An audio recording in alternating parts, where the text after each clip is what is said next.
Many people think learning English is hard and takes a lot of effort. But the truth is, learning can be fun, simple, and even effortless if you use the right methods. You don't have to study grammar all day or memorize long word lists. What you need is to change how you learn. Focus on learning naturally, like children do. Children don't learn grammar rules first. They listen, repeat, and use the language in real life. That's how they become fluent. If you want to learn like them, you must surround yourself with English every day. Watch movies, listen to songs, and speak out loud even if you're alone. The more you do this, the more your brain learns. Effortless learning means doing what you enjoy in English. Read interesting stories, play games, or talk about your favorite topics. If you like soccer, watch matches and listen to commentary in English. If you like cooking, watch recipes in English. This way, learning becomes fun and automatic. The key is consistency. Even 15 minutes every day is better than 2 hours once a week. Your brain learns best when it gets small but regular doses. Over time, your vocabulary grows and you start to understand English without thinking. That's when learning becomes effortless. So, the secret is not studying harder, but learning smarter. Use fun materials, repeat often, and enjoy the process.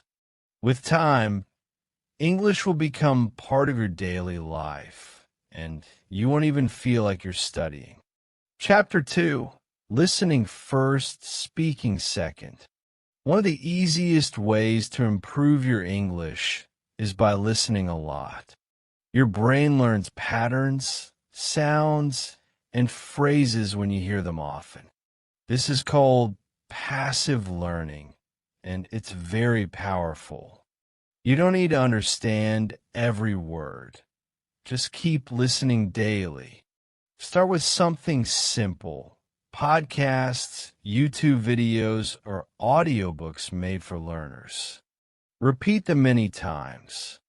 The first time, you may understand only 30%, but by the fifth time, you might understand 80%.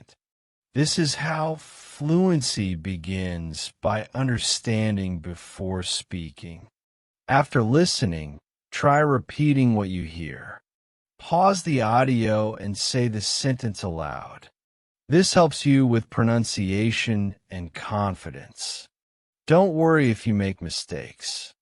Speaking is a skill, and the more you practice, the easier it becomes. Shadowing is another great technique. This means listening and speaking at the same time. Choose short audio clips, like 1 minute, and try to copy the speaker's rhythm and tone. This trains your mouth to move like a native speaker's. Do this daily for fast improvement. Remember, you don't have to force yourself. Choose fun content. Listen while walking or relaxing and enjoy the process. The more you listen, the more fluent you will become without stress. Chapter 3, Speak Without Fear. Many learners feel nervous when speaking English. They're afraid of making mistakes or being judged. But the truth is, mistakes are part of learning. Even native speakers make them. The more you speak, the faster you learn. Start small. Talk to yourself in English in the mirror. Describe what you're doing. I'm brushing my teeth, or I'm making coffee. This helps you think in English. When you think in English, you speak more fluently and naturally. Find speaking partners online. Use apps like HelloTalk or Tandem. You can also join language exchange groups. Don't be shy. People are there to learn, just like you. Practice asking questions and giving simple answers. Over time, your confidence will grow. You can also record yourself. Choose a topic, speak for 1 minute, and listen to your recording. Notice what sounds good and what needs work. This helps you become aware of your progress and areas to improve. The goal is not to speak perfectly, but to speak often. The more you speak, the more natural it becomes. Fluency is not about knowing every word. It's about expressing yourself without fear. Chapter 4. Reading and Writing the Easy Way. Reading helps you learn grammar and vocabulary without memorizing rules. Start with easy books, blogs, or social media posts. Read things you like. If you enjoy the content, your brain learns faster. Don't look up every word. Try to guess meaning from context. Choose materials that match your level. Graded readers are great because they use simple language. Read them out loud if you can. This helps with pronunciation and rhythm. You'll see common phrases and sentence patterns repeated, and they will become part of your speech. Writing is another way to improve fluency. Start with a journal in English. Write a few sentences each day about your life or thoughts. Don't worry about grammar. Just write naturally. With time, you will write faster and more clearly.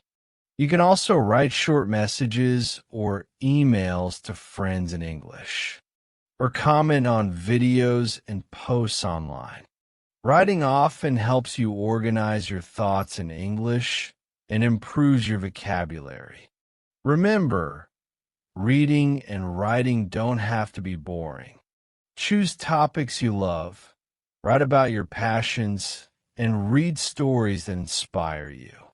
When learning is fun, it feels easy, and you'll improve without even noticing. Chapter 5. The Fluency Formula. Fluency means speaking easily and smoothly without translating. To achieve this, you need 3 things: input, practice, and confidence. Input means listening and reading. Practice means speaking and writing. Confidence comes from doing it every day. Build your daily routine. Listen to 15 minutes of English each morning. Speak out loud during the day. Write in a journal before bed. Keep it simple and fun. If it feels like a game, you'll want to keep going. Repeat phrases you hear. If you hear, "How's it going?" say it 5 times. Use it in a real conversation. When you use phrases in context, they become part of your speech. This is how native speakers learn too, through repetition and use. Fluency doesn't come from studying alone. It comes from using English in real life. Talk to people, watch real conversations, and express your ideas. Even if it's not perfect, keep going. Progress comes from practice. In the end, the best way to learn English is the easy way. Enjoy the journey. Use English every day, and don't worry about mistakes. When you learn with joy and consistency, fluency will follow naturally, without pressure, without stress. Chapter 6. Vocabulary without memorization. Many English learners think they need to memorize long vocabulary lists, but that's not the most effective way to learn new words. When you memorize without context, you forget quickly.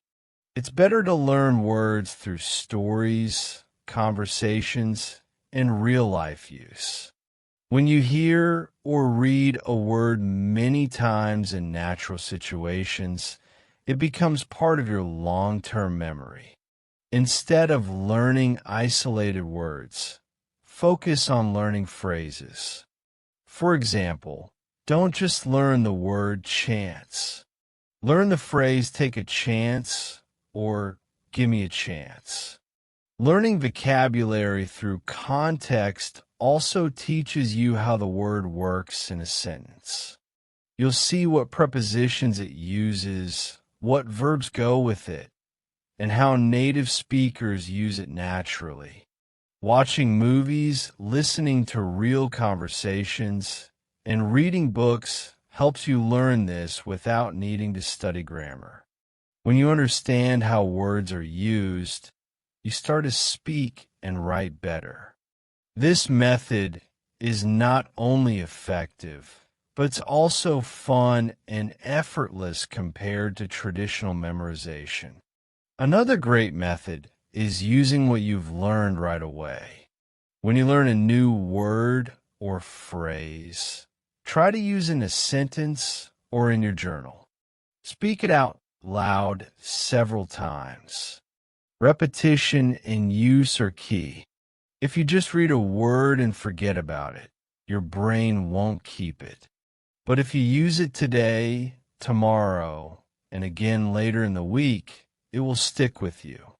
You'll find that your vocabulary grows naturally with time, and you won't feel like you're forcing yourself to study.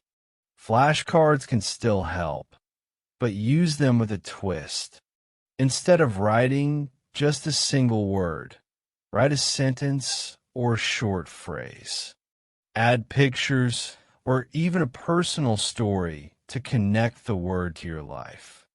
For example, instead of writing tree equals our ball, write I like to sit under a tree when I read. This makes vocabulary more meaningful and helps you remember it longer.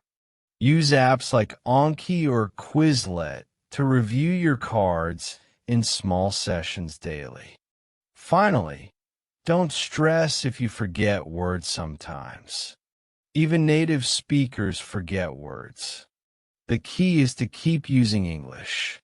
Every time you hear a word again, your brain strengthens the connection.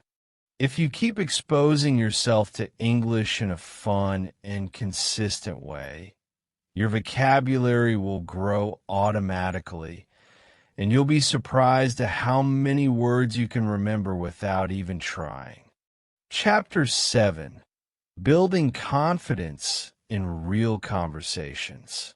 Confidence is one of the most important parts of learning English fluently. Even if you know many words and grammar rules, if you're afraid to speak, you won't improve. Many learners feel nervous or shy when speaking English because they are afraid of making mistakes or sounding strange. But here's the truth: mistakes are normal. Everyone makes them, even advanced learners and native speakers. The key is to accept mistakes as part of learning and to keep going anyway. Start by creating a safe space to practice. Talk to yourself when you're alone. Describe what you're doing, what you're thinking, or what you see around you. This helps you build fluency without fear. Then move to speaking with friends, teachers, or language exchange partners. Choose people who are patient and encouraging. Speak slowly and clearly. And don't worry if your sentence isn't perfect. What matters most is that you express your ideas and feel comfortable doing it. A great technique is to prepare for common conversations in advance. Practice introducing yourself, asking for directions, ordering food, or talking about your hobbies. Will you prepare these short dialogues and practice them often? You feel more confident in real situations. You can also write down what you want to say and practice it in front of the mirror. This helps you speak with confidence when the real moment comes. Don't compare yourself to others. Everyone learns at a different pace, and everyone has their own strengths. Focus on your progress. Maybe last month you couldn't say more than 2 sentences, but now you can speak for 1 minute without stopping. That's real improvement. Celebrate small wins and keep going. The more you speak, the more confident you'll feel, and the faster your fluency will grow. Remember, confidence grows with action. Don't wait until you're perfect to start speaking. Start now, speak often, and enjoy the journey. Every conversation is a chance to improve. The more you put yourself in real speaking situations, the easier English will become. Soon, speaking will feel natural, and confidence will come without effort. Chapter 8. Creating your English environment. To speak English fluently and naturally, you need to live with the language. That doesn't mean moving to an English-speaking country. It means creating an English environment in your daily life. You can do this by changing small things around you. For example, change your phone and computer to English. Watch your favorite shows in English. Listen to English music while you cook or clean. Read books, articles, or even social media posts in English. When you surround yourself with English, your brain gets used to the language faster. Think of it like learning to swim. You can read about swimming, watch videos, and study techniques. But to really swim, you need to get in the water. English works the same way. To speak fluently, you need to be in the water of English every day. Create a daily routine that includes reading, listening, writing, and speaking. You don't have to do all 4 every day, but you should do at least 2. For example, listen to a podcast in the morning and write a journal entry at night. Use English in your hobbies. If you like fitness, follow English-speaking fitness trainers. If you enjoy gaming, play in English and join English-speaking servers. If you love art or cooking, follow English tutorials. This way, you combine something you enjoy with your English practice. It won't feel like work, it'll feel like part of your lifestyle. This method not only improves your skills, but also makes learning enjoyable and effortless. Make English a part of your thinking, too. Try to think in English as much as possible. Start with simple things. I'm going to take a shower, or I need to buy bread. Then move to longer thoughts like your plans for the weekend or how you feel. When you think in English, you don't have to translate in your head.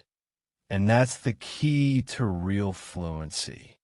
It takes time, but with practice, it becomes natural. Lastly, be patient and kind to yourself. Learning a language is not a race. Some days you will feel great, and other days you may feel stuck. That's okay. Keep going. The more English becomes part of your world, the easier it gets. And one day, without even realizing it, you'll wake up and speak English naturally, confidently, and effortlessly because you've made it part of who you are. Chapter 9. speaking English every day, even without a partner. Many learners believe they can't practice speaking English unless they have a native speaker to talk to. But that's not true. You can and should practice speaking English every single day, even if you're alone. One of the best ways is by using shadowing. This means you listen to native speakers and repeat what they say immediately, trying to match their speed, tone, and pronunciation. It's like echoing their voice. This technique helps you speak more naturally and improves your pronunciation and rhythm. Another great method is speaking out loud to yourself. For example, describe your morning routine. I'm brushing my teeth. I'm getting dressed. I'm eating breakfast. Later, talk about your day. Today I went to the market. I met my friend. I watched a video in English. These simple sentences become more complex over time as you grow confident.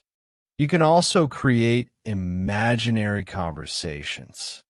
Pretend you're talking to someone at the airport, in a restaurant, or at work.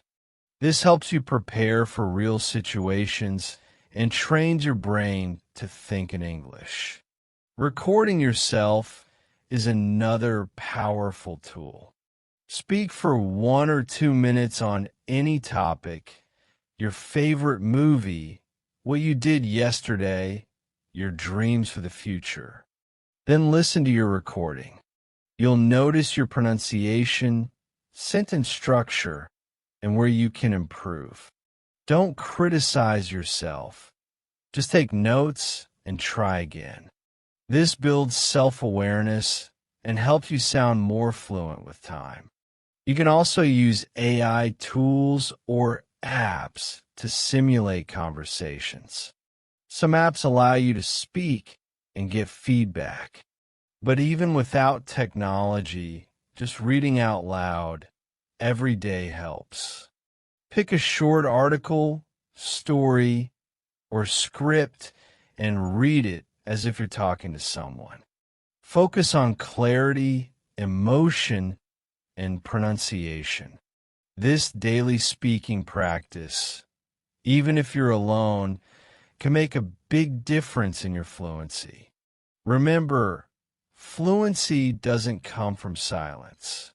It comes from speaking, even if no one is listening. Don't wait for the perfect situation to speak. Start now, in your room, in front of a mirror, or while walking. The more you practice speaking daily, the more automatic and effortless it will become. That's how true fluency is built from the inside out. Chapter 10, Making English a Lifelong Skill. Learning English isn't just about passing a test or reaching a goal. It's about developing a skill that stays with you for life. The truth is, language learning never really ends.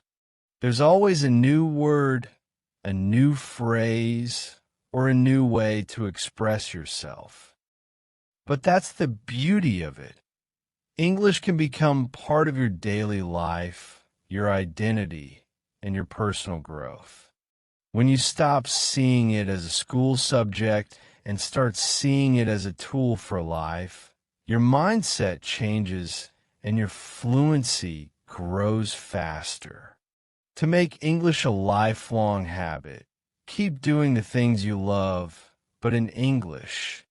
If you enjoy reading, start with short stories, then move to novels. If you love movies, try watching them without subtitles.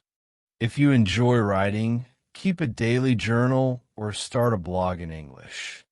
If you like music, learn the lyrics and sing along. English doesn't have to be something you study. It can be something you live. And when you live the language, it becomes natural Another way to keep growing is to set long-term goals. Maybe you want to study abroad, work for an international company, or simply travel with ease. Whatever your goal, remind yourself of it often. Motivation grows when you know why you're learning. Write down your goals, visualize them, and take small steps every day to get closer. Even 10 minutes of English daily adds up over time. The key is consistency, not perfection. Also, help others learn. When you teach someone a word or explain something in English, you remember it better. Join online communities or conversation groups. Share what you know. You don't have to be perfect to help others. Teaching is learning twice, and being part of a community makes learning feel lighter and more rewarding. Finally, be proud of your journey. Think of how far you've come. At first, you didn't understand anything. Now you can read, speak, and think in English. That's a huge achievement. English is now part of your life, and with time, it will feel as natural as your first language. Keep going. There's no limit to how good you can get when you enjoy the process and never stop learning.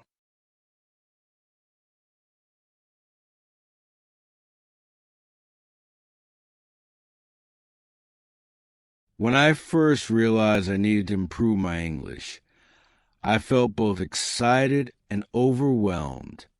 I had learned a few words in school, watched some movies with subtitles, and even tried listening to English music, but I couldn't speak fluently. My sentences felt broken, and I always hesitated when I tried to talk. I knew vocabulary, but I couldn't put my thoughts together quickly. People would ask me simple questions like, "How are you?" or "What do you do?" And I would freeze, trying to find the right words. I wanted to speak naturally, but I didn't know where to start. At first, I believed that grammar was the most important thing. I spent hours memorizing grammar rules, studying verb tenses, and reading textbooks. But the more I studied, the more I realized that I couldn't use any of it in real conversation. I could write yes, but I couldn't speak fluently. I would pause, think too much, and forget what I wanted to say. It was frustrating because I was working hard but not getting results. Something was missing, and I had to find out what it was. One day, I watched a video where someone said, "Fluency is not about knowing every rule. It's about using the language every day." That sentence changed everything for me. I began to understand that improving my English wasn't about being perfect. It was about practicing regularly, even if I made mistakes. I decided to take a new approach. Instead of focusing only on grammar, I would focus on listening, speaking, reading, and writing every single day. I wanted to live with English, not just study it. I made a simple plan. Each day, I would listen to English for 30 minutes, speak for 15 minutes, read something new, and write at least 5 sentences. It didn't sound like much, but it was consistent. I chose topics I enjoyed: music, travel, and personal stories. That made everything easier. I stopped worrying about sounding perfect and started to enjoy the process. Every time I listened or spoke, I felt like I was building a bridge to fluency, one brick at a time. After a few weeks, I started to see small changes. I understood conversations more easily. I could say simple sentences without thinking too hard. My confidence started to grow. I wasn't fluent yet, but I was finally moving in the right direction. I knew that with time, patience, and daily practice, my English would continue to improve. I had taken the first step, and that gave me the motivation to keep going. Chapter 2: Building Daily Habits. Creating daily habits was harder than I thought. At first, I was excited and full of energy, but after a few days, life started to get in the way. Some mornings I felt tired. Some nights I was busy, and there were days when I just didn't feel like studying. But I reminded myself of my goal: to speak English fluently. I didn't want to lose motivation. So I looked for ways to make the process easier and more enjoyable. I started using a calendar and marked every day I practiced. Seeing my progress visually gave me a sense of achievement and pushed me to continue. I realized that the key to fluency wasn't long study sessions. It was consistency. Even if I only practiced for 20 or 30 minutes a day, the important thing was not to skip days. I built my routine around small moments. I listened to English while cooking, practiced speaking when I walked alone, and read English blogs during lunch breaks. Slowly, English became part of my life, not just a subject I studied. I wasn't forcing myself anymore. I actually looked forward to it. Learning became natural, not stressful. To stay motivated, I chose materials that I truly liked. I started watching TV shows with subtitles, then watched them again without subtitles to test my understanding. I listened to podcasts about self-development and English learning. I found YouTubers who spoke clearly and shared useful tips. Their stories inspired me, and I started to feel like I wasn't alone. Many people around the world were learning English just like me, facing the same struggles and pushing through them. That gave me strength to keep going. I also discovered the importance of shadowing. It's a technique where you listen to someone speaking English and repeat exactly what they say right after them, copying their pronunciation and rhythm. At first, I felt silly doing it, but after a few days, I noticed that my pronunciation was improving. I wasn't just learning words. I was learning how to say them naturally. My mouth and brain started to get used to English sounds. It was like training muscles I had never used before. I kept repeating, practicing, and correcting myself. By the end of the second month, I was no longer afraid of English. I still made mistakes, but I didn't feel embarrassed anymore. I was making real progress. I could have short conversations, introduce myself clearly, and understand most of what people were saying in videos. I realized that learning a language is not about talent. It's about effort, mindset, and habits. I still had a long way to go, but I had built a strong foundation. Chapter 3: Speaking Without Fear. One of the biggest challenges I faced was speaking English with other people. I could read and listen, but when it came time to open my mouth, I felt nervous and insecure. My heart would beat fast, my hands would sweat, and sometimes I would forget even the simplest words. I knew I had to overcome this fear, if I wanted to speak fluently. So I started looking for opportunities to speak, even if I felt scared. I joined a language exchange app and connected with people who were learning my native language. We helped each other, and that made it easier. In the beginning, I made a lot of mistakes. Sometimes I used the wrong words, or my sentences didn't make sense. But I quickly realized something important. Most people don't care about your mistakes. They care about communication.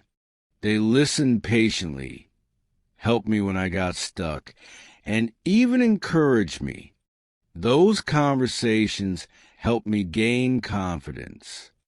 I stopped worrying about being perfect and started focusing on expressing my ideas. Little by little, I started speaking more naturally and with less fear. To improve my fluency, I began talking to myself in English. I would describe what I was doing during the day, talk about my plans, or review what I had learned. This simple practice helped me think in English. Instead of translating from my native language, I started forming thoughts directly in English. It was a big change, and it made speaking easier. I also recorded myself and listened to recordings to find areas I could improve. Hearing my own voice in English was strange at first, but it helped me grow. Another great help was storytelling. I started telling simple stories about my life, things that happened at work, funny experiences with friends, or memories from childhood. I practiced these stories many times until I could tell them fluently. This gave me a group of ready-made sentences and phrases I could use in real conversations. It also helped me build my vocabulary in a more personal and emotional way. I wasn't just learning random words. I was learning the words that mattered to me. Over time, I noticed something amazing. The more I spoke, the more fluent I became. My words came faster, my sentences were smoother, and I started to use more natural expressions. I even started using phrasal verbs and idioms without thinking. My brain was adapting. Speaking English was no longer a stressful event. It was becoming a skill I could enjoy. I was proud of how far I had come, and I knew that the best was yet to come. Chapter 4: Listening and Thinking in English. Listening is a powerful skill, and I soon realized that improving my listening was key to becoming fluent. When I listened carefully, I picked up new words, learned natural sentence structures, and improved my pronunciation. I began listening to English every day, during breakfast on the bus, or while doing chores. At first, I didn't understand everything, but I didn't give up. I listened again and again until the sound started to make sense. Repetition was my friend. To get the most out of my listening practice, I chose content that was just a little above my level. If it was too easy, I didn't learn much. If it was too hard, I felt frustrated. But when it was slightly challenging, I learned quickly. I paused, rewound, and repeated sentences. I also used transcripts to read along as I listened. This helped me connect spoken and written English. Slowly, I started to understand more without needing subtitles. My ears were adjusting to language. One technique that helped me a lot was active listening. Instead of just hearing the sounds, I focus on every word, every phrase, and try to understand the meaning. I would write down new vocabulary and review it later. I also tried to predict what the speaker would say next. This made my brain more engaged and trained me to think in English. I wasn't just listening anymore. I was understanding and participating mentally in the conversation. As my listening improved, something magical happened. I started to think in English. It began with short phrases. I'm hungry, it's late, I should go now. Then it grew into full sentences and thoughts. I didn't have to translate everything in my head anymore. I could think directly in English, which made speaking much faster. My brain became used to English patterns, and I felt more connected to the language. It was like learning to swim. You stop thinking about the strokes and just move naturally. This shift changed everything. Thinking in English gave me freedom. I could speak faster, understand people better, and respond more naturally. I realized that fluency is not just about speaking quickly. It's about being comfortable inside the language. And the way to reach that comfort is through consistent listening, daily practice, and mental immersion. I felt closer to fluency than ever before, and I was ready to move forward with more confidence. Chapter 5: The Power of Reading and Writing. Reading was one of the most powerful tools that transformed my English. At first, I thought reading was just something people did to learn vocabulary, but I was wrong. The more I read, the more I understood how the language lives, how it flows, how sentences are structured, how ideas are developed, and how emotions are expressed. I started reading short stories, then moved to blog posts, then to full novels. Each page was like a classroom, and every paragraph taught me something new.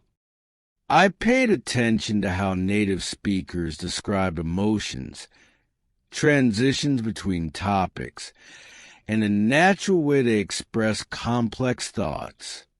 Reading helped me feel the rhythm of English, which made me a better speaker as well. But I didn't just read passively.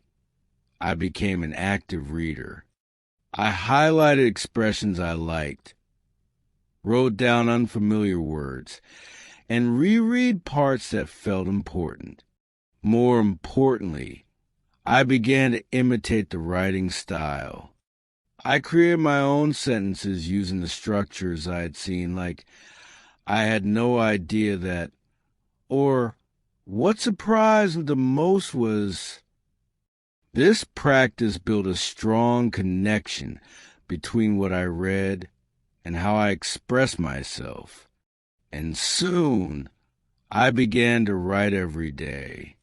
At first, it was just a few sentences about my day, my dreams, or my opinions.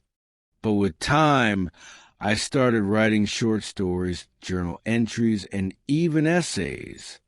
Writing gave me a chance to organize my thoughts in English and to see where I needed to improve. One major discovery was how writing allowed me to slow down my English thinking. While speaking required fast reactions, writing gave me space to reflect. I noticed my common grammar mistakes, repetitive words, and weak phrases. I could then correct them and rewrite better versions. This helped me become more conscious of how I form my sentences, which later improved my speaking too. The best part was that writing became a safe space. No pressure, no fear of judgment, just me and my thoughts in English.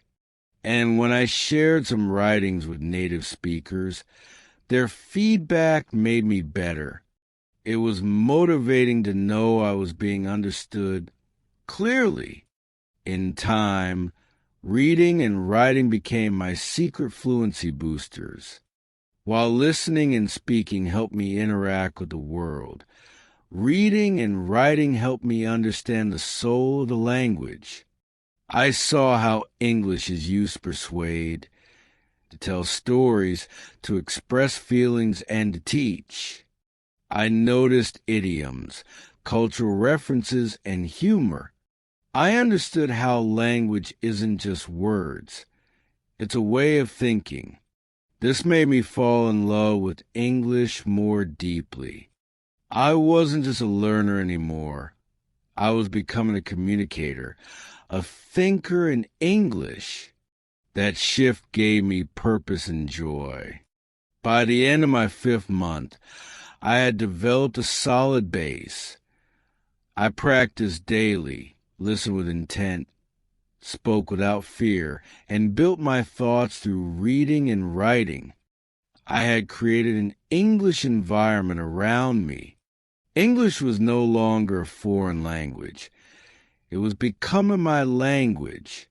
I knew I still had areas to work on, but the gap between where I was and where I wanted to be was shrinking.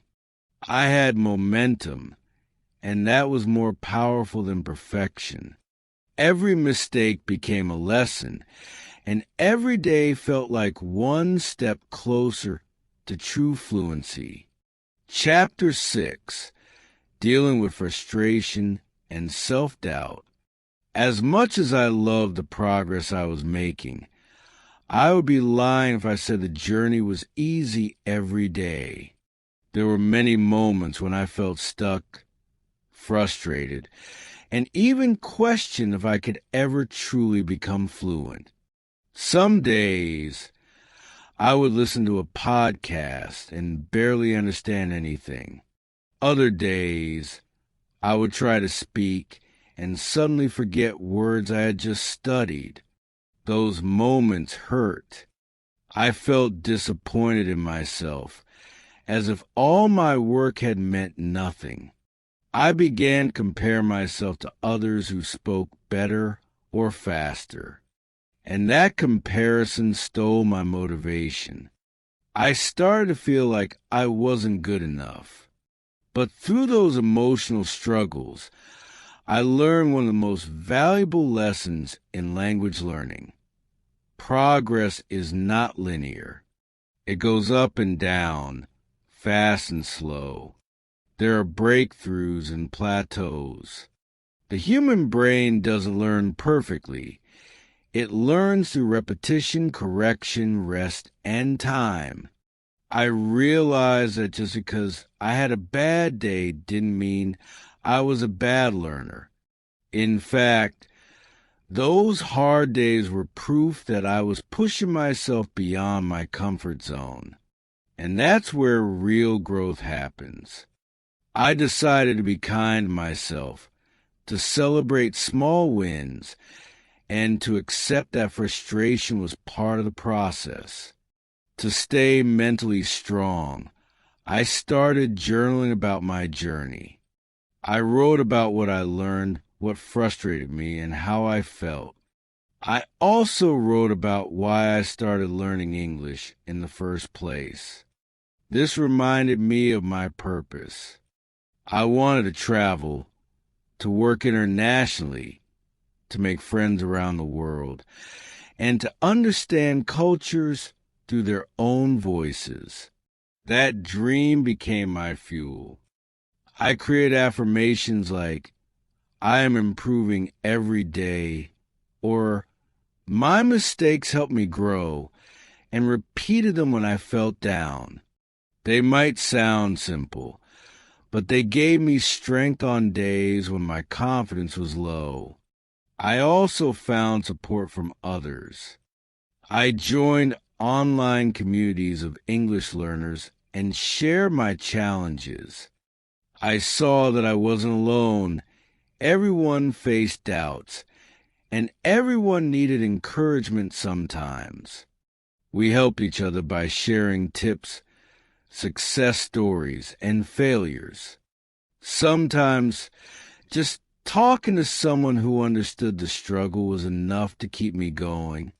I also started following language coaches and teachers online who talked about the mental side of language learning, not just the grammar. They reminded me that mindset is everything. Eventually, I learned how to turn frustration into fuel.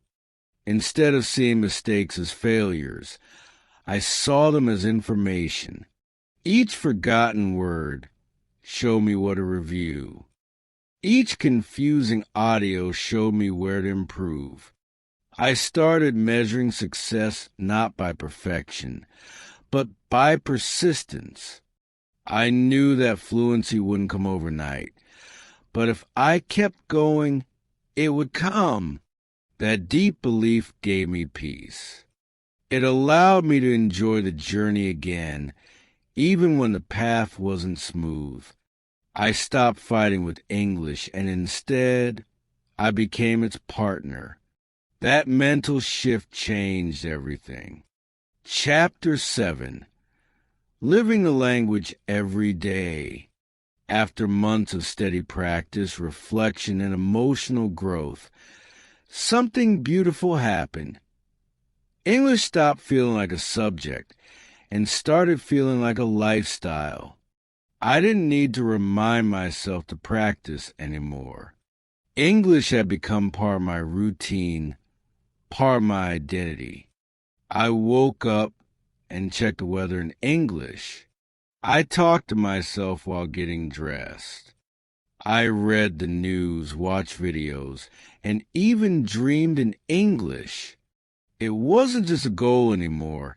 It was how I lived. This immersion was not forced. It was natural, like switching to a new way of breathing. I created an environment around me where English was the default. I changed my phone and computer settings to English. I followed English-speaking creators online. I subscribed to newsletters, joined English discussion forums, and started following topics I cared about: technology, travel, psychology, all in English. This made learning feel effortless because I wasn't just studying, I was living through the language. Every article I read and every comment I posted strengthened my vocabulary and boosted my confidence. Even on lazy days, I was still surrounded by English.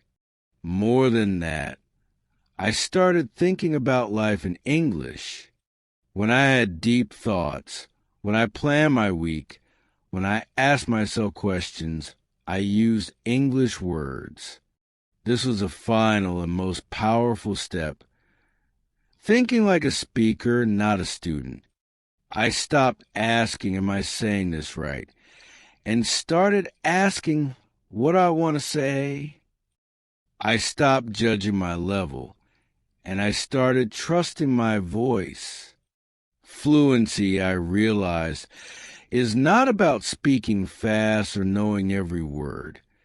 It's about having the freedom to express yourself without fear, with clarity and emotion. By now, I had also inspired others around me. Friends started asking how I improved so much.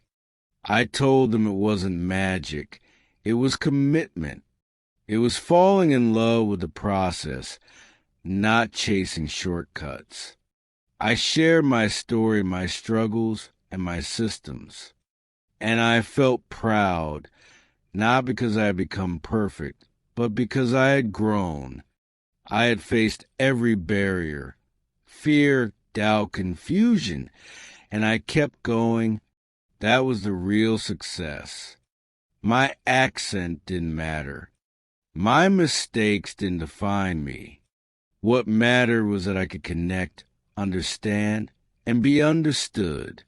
Looking back, I see now that fluency is not a destination. It's a journey of transformation. It's about who you become in the process. More patient, more open, more confident. English gave me more than a skill.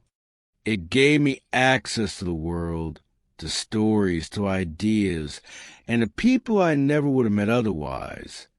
And the best part? I'm still learning every single day, because the journey never ends. And I wouldn't want it to. Chapter 8, Reaching the Advanced Level. After many months of constant practice and real immersion, I began to notice something I had always dreamed of. I could understand nearly everything I heard in English, whether it was a complex podcast about philosophy, a news report full of technical terms, or casual conversations in fast, connected speech. I was finally following along without effort. My brain didn't freeze anymore. I could guess meanings from context, recognize idiomatic expressions, and even catch jokes and sarcasm. This was the moment when I realized that I had moved beyond the intermediate stage. I was not just surviving in English, I was thriving. Reaching an advanced level wasn't about knowing every word or using perfect grammar. It was about flexibility. I could say things in more than one way. If I forgot a word, I could explain it with others. If someone asked me a complex question, I could respond clearly and naturally. My vocabulary had depth. Instead of always saying good, I could say fantastic, brilliant, impressive, or satisfying. My grammar became intuitive. I no longer had to think about rules. I had internalized them through practice. This made my speaking sound natural, and I could feel when others responded to me with ease and comfort. To keep pushing forward, I challenged myself with new types of content. I watched documentaries, read academic articles, and listened to interviews with thought leaders. I started using English to learn other things, like psychology, science, or history. This was the moment I stopped learning English for English's sake and started using it as a tool to expand my knowledge and worldview. I also took part in more advanced conversations, joining debates in online communities, writing essays with nuanced opinions, and even giving short talks in English. These experiences were uncomfortable at first, but they stretched me and helped me grow. One thing I paid close attention to was accuracy. At the advanced level, fluency is great, but accuracy matters more. I worked on reducing fossilized errors, those small mistakes that stick with you if you're not careful. For example, I used to say people as instead of people are, or he go instead of he goes. I recorded myself speaking and listened critically. I asked native speakers for honest feedback, even if it hurt. I wanted to polish my English like a diamond, keeping its shine while correcting its rough edges. This was hard work, but also rewarding, because every correction brought me closer to excellence. By now, English was more than just a language for me. It had become a second skin. I could switch between casual and formal tone. I could adapt to different cultures and styles of communication. I started to notice how Americans speak differently from Brits, how Canadians use softer tones, how Australians use slang. These differences fascinated me. I realized that English is not just one language. It's many voices, many rhythms, many stories. And I had become part of it. That realization gave me pride, and it reminded me how far I had come. Chapter 9, Mastering Nuance and Expression. At this stage, my focus shifted to one of the most beautiful and subtle aspects of language, nuance. I didn't just want to be fluent. I wanted to be expressive, persuasive, and sensitive to tone and context. I wanted to sound more like a native speaker, not an accent, but in how I said things. I began to study how people soften their opinions, how they express disagreement without being rude, and how they use humor, sarcasm, or metaphors. These are the tools of true mastery. When your words don't just deliver a message, but carry emotion, respect, or charm. I started collecting phrases that helped me sound more natural. Instead of saying, I don't agree, I would say, I see your point, but I have a different perspective. Instead of saying, you are wrong, I would say, that's an interesting view, though I see it slightly differently. These small changes made a big impact on how others reacted to me. They respected my communication style. I was not just speaking English. I was connecting with people through it. I also learned to play with tone, using rhythm and pauses when speaking and stressing certain words to show contrast or emotion. It was like learning the music of English. Another major development was mastering storytelling. I practiced telling stories from my life.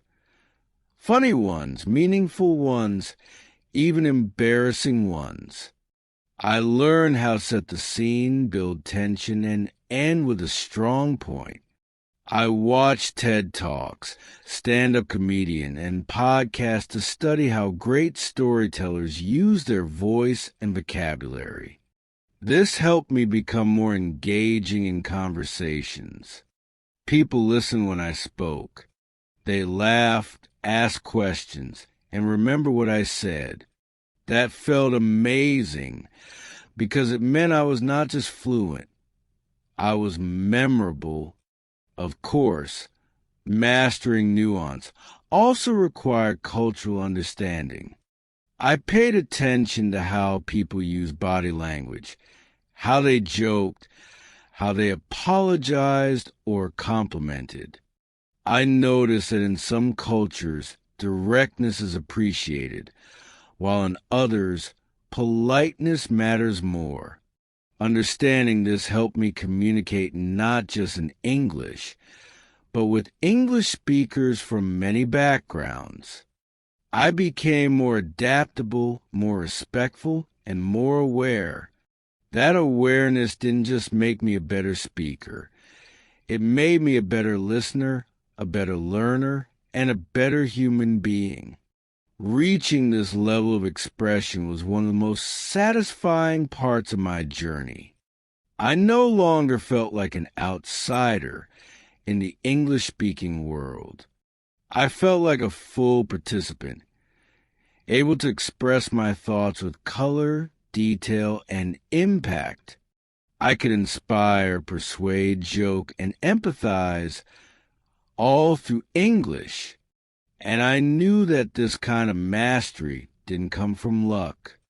It came from years of practice, reflection, and passion. It came from loving the language, not just studying it. And that love grew stronger every day. Chapter 10, Fluency for Life. By the 10th stage of my journey, I had come to a powerful realization. Learning English wasn't something I had finished. It was something I had embraced for life. Like any meaningful relationship, it would continue to grow, evolve, and challenge me. I didn't need to chase perfection anymore. Instead, I focused on enjoying the fluency I had earned and continuing to use English as a key part of my daily world. Whether it was watching international films, working remotely with global teams, or making friends from every continent, English had opened doors I never imagined possible. One of the biggest changes in my life was professional. Because of my fluency, I began to apply for jobs that required high-level English. I participated in interviews, gave presentations, and led meetings in English, all with confidence. I didn't just translate my ideas. I delivered them powerfully. My co-workers saw me as capable, and I felt proud knowing that English had helped me level up in my career. I also started mentoring others who were learning English, sharing my tips and encouraging them during their struggles. Helping others reminded me of how far I had come in my personal life. English gave me access to a world of culture. I read books I had only heard of before. I watched theater productions, listened to global music, and joined book clubs online. I made friendships that felt deep and honest, even though we didn't share a first language. English became the bridge between my heart and theirs. These connections made me richer, not in money, but in experience and humanity. Every conversation taught me something new. Every shared moment was proof that language, when used with care, brings people together. But perhaps the most meaningful reward was internal. I had changed. I had become someone who believed in long-term growth, who didn't give up when things were hard, who found joy in small progress and beauty in every mistake. Learning English had reshaped my character. It taught me patience, discipline, and empathy. It taught me to keep going even when the results were invisible. And that lesson stayed with me, not just in language learning, but in life. It became part of who I was. So, as I write this final chapter, I want to say something to anyone who is on this path. Fluency is not a final destination. It's a way of living. Keep using English. Keep challenging yourself. Keep falling in love with the process. Because with every word you speak, every idea you express, and every heart you touch, you are not just learning a language. You are becoming the kind of person who can learn anything.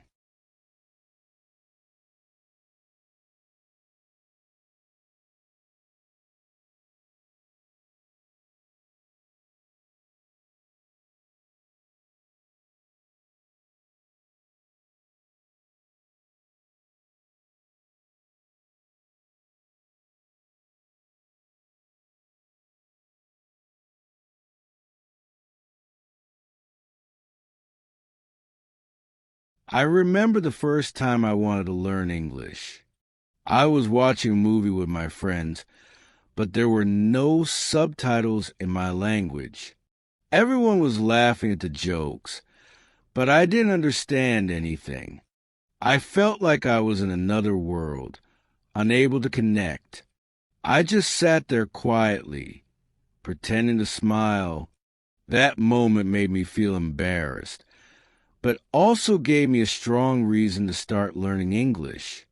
The next day, I went to the local library and looked for beginner English books. I found one with colorful pictures and simple words. I took it home and started reading right away. It was not easy, but I didn't give up. I had to stop at every sentence to check my dictionary. I wrote down new words and tried to remember them. Even though it was slow, I felt proud of every little step I took. At home, I also started watching cartoons in English. They spoke clearly and used simple words. It was easier to understand than the movie I saw before. I repeated the words I heard and copied their pronunciation. I created a small notebook where I wrote new words and their meanings. Every night, I read that notebook before going to sleep. Slowly, I was building my vocabulary. One day, I found a language app on my phone. It was fun and easy to use. I practiced greeting simple questions and daily phrases. Hello, how are you? And goodbye were the first ones I mastered. I spoke to myself in the mirror to practice pronunciation. It felt strange at first, but I knew it was helping me get better. The more I practiced, the more confident I became. Learning English became part of my daily life. I realized that understanding just one sentence made me feel so happy. It was like opening a door to a new world. I didn't care if it was hard or slow. I wanted to speak English fluently. That first experience with the movie changed everything. I told myself, this is just the beginning, and I will not stop until I can speak English clearly. Chapter 2, Facing the Struggles. In the beginning, I thought learning English would be easy. But after a few weeks, I started to feel tired. Some days I forgot new words quickly. Other days I couldn't understand what I heard in videos. I felt frustrated and even thought about giving up. But I reminded myself of the moment at the movie. I didn't want to feel that lost ever again. So I told myself to be patient and keep going. I changed my routine to make learning more fun. Instead of only reading books, I listened to songs in English. I searched for the lyrics online and followed the words as I listened. At first, the singers sounded too fast, but slowly, I started to catch words I already knew. Music helped me enjoy the language. I even started singing along, even if I didn't sound perfect. Sometimes I made mistakes when I spoke. I said he go instead of he goes, or I used the wrong words. People laughed a little, but I didn't let it stop me. I realized that mistakes are part of learning. Every mistake was a lesson. I started writing down the mistakes I made and corrected them. That helped me remember the correct forms better the next time. One big challenge was understanding native speakers. Their speech was fast and full of expressions I had never heard. I started watching interviews and podcasts with subtitles. I paused and rewound many times. It took effort, but I got better at catching important words. I didn't need to understand every word, just the idea. That helped me a lot. I also joined an online English group where people from different countries practice together. We met once a week to talk about simple topics like food, hobbies, or weekend plans. At first, I was nervous to speak, but the other members were friendly and supportive. We all made mistakes, so I didn't feel alone. These conversations made me braver. Chapter 3, Finding Motivation Again. One morning, I woke up feeling unmotivated. I asked myself, why am I doing this? I felt stuck and thought I wasn't improving. I looked back at my notebook from the first week. I saw how many words I had learned. I smiled when I saw my old mistakes, because now I could correct them. That small moment gave me new energy. I realized I had already come so far. To stay motivated, I set small goals. One week, I focused on learning 10 new words. Another week, I practiced pronunciation every day. I celebrated each goal, no matter how small. I made colorful flashcards and hung them on my wall. My room became a learning space. Seeing my progress on the wall made me feel proud every day. I also started watching short English stories on YouTube. Some channels told stories with subtitles and pictures. The stories were interesting, and I could learn vocabulary and context. I paused to repeat sentences and practice intonation. I even tried to retell the story in my own words. That helped me improve both listening and speaking. Another thing that helped was keeping a daily journal in English. Every night, I wrote a few sentences about my day. At first, it was hard to express my thoughts, but slowly, my sentences became longer and more natural. Writing every day helped me remember words and grammar better. I was no longer just studying English. I was using it. My family noticed my progress. They said I was speaking more confidently. Even my little brother asked me to teach him some words. That made me feel like a teacher. Helping others also helped me learn more. Teaching forced me to explain things clearly, which made me understand better. My motivation was back, stronger than before. Chapter 4, Speaking with Confidence. Speaking English was still the most difficult part for me. I could understand more, and I could write better, but speaking was scary. I was afraid to make mistakes or forget words. I practiced speaking to myself in front of the mirror. I told myself, "You can do this. Just speak slowly and don't worry." That helped me build confidence little by little. Then I found a speaking partner online. His name was Daniel, and he was learning Spanish. We helped each other. I spoke English, and he corrected me. He spoke Spanish, and I corrected him. We laughed a lot and learned together. We talked about movies, music, and dreams. Having someone to practice with made speaking fun. We met twice a week on video calls. At first, I was shy and quiet, but Daniel encouraged me to keep talking. He said, "It's okay to make mistakes. Just speak." So I did.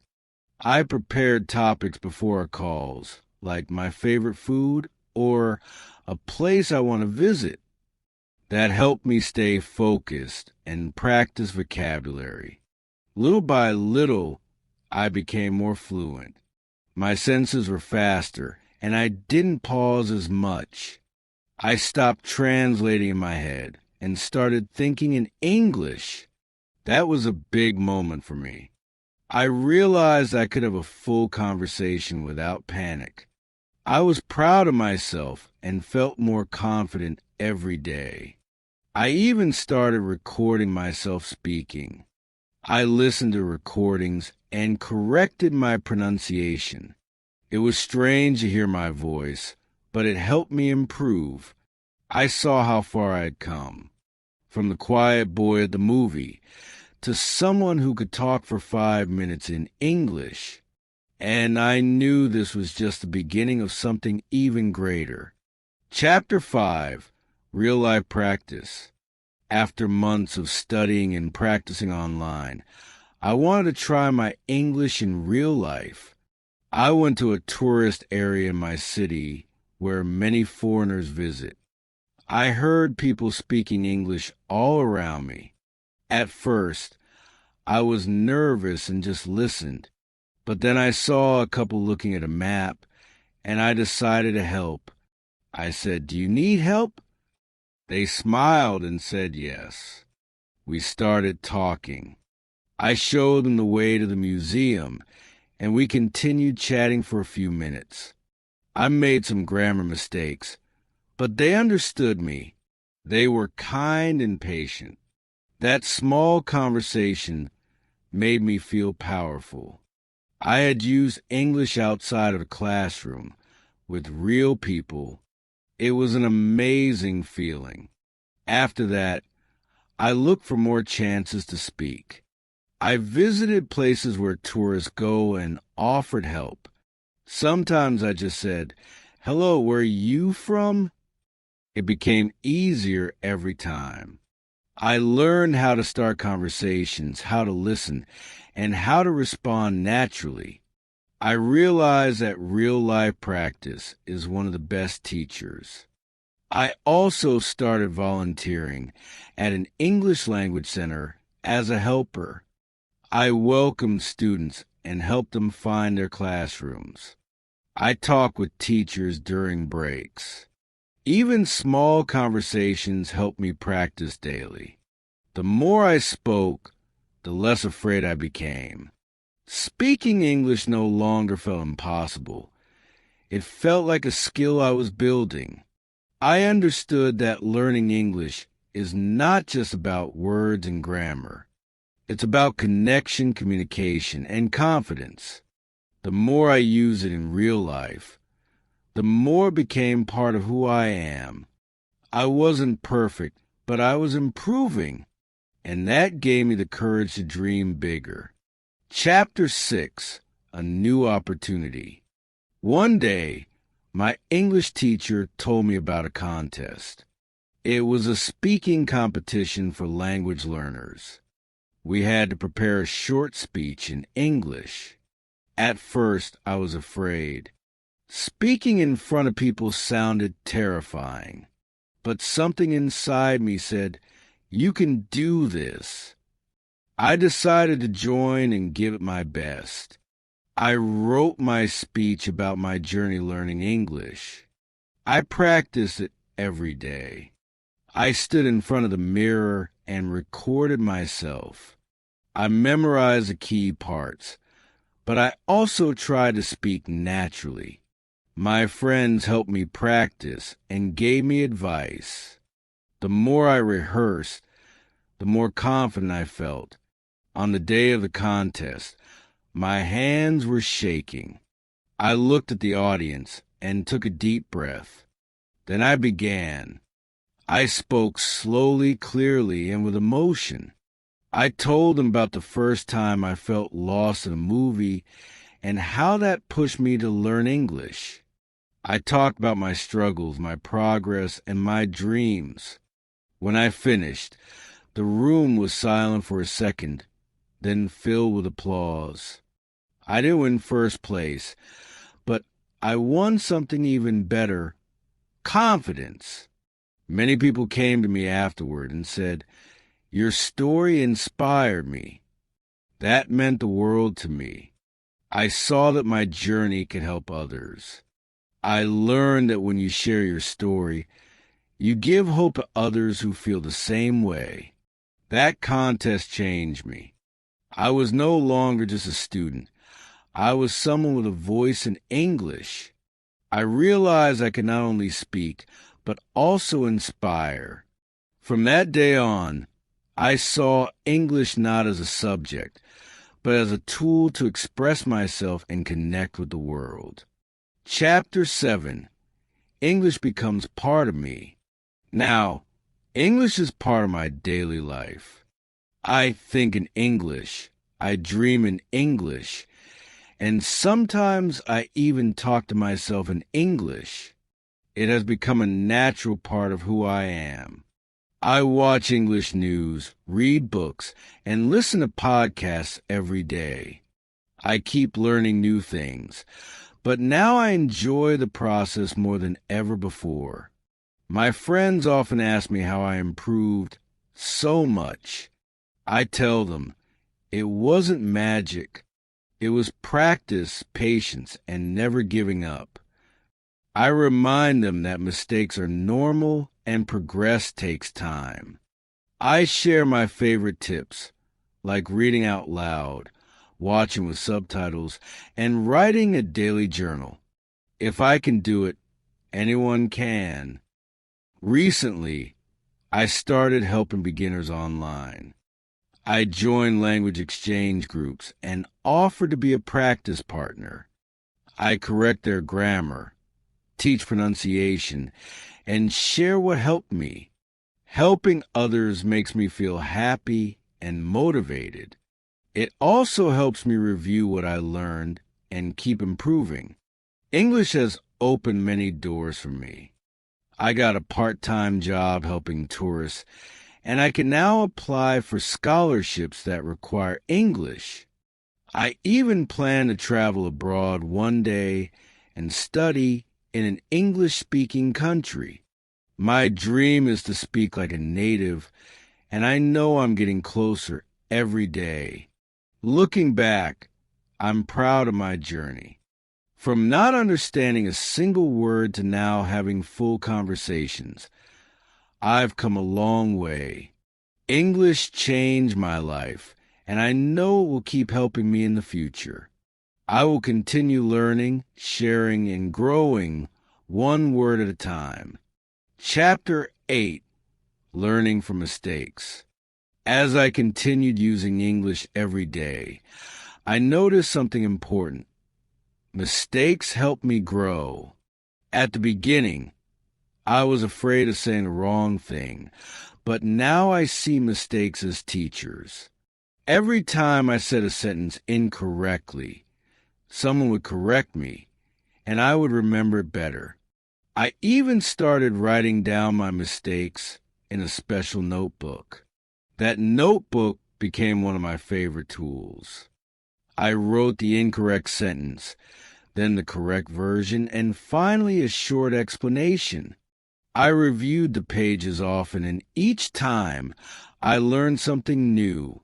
I also made audio recordings of myself reading the corrected sentences to improve pronunciation and fluency. Sometimes I made the same mistake more than once. That used to make me feel bad, but I learned to be patient with myself. Learning a language is not a straight road. It has ups and downs. What mattered most was that I kept going.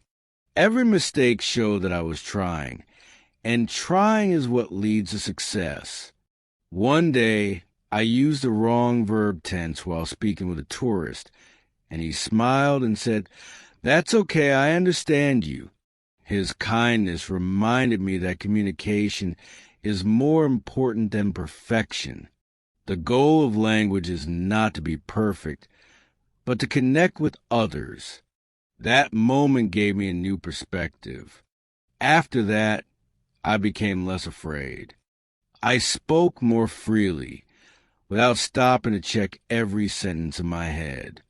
I accepted that making mistakes is part of being human, and part of being a learner.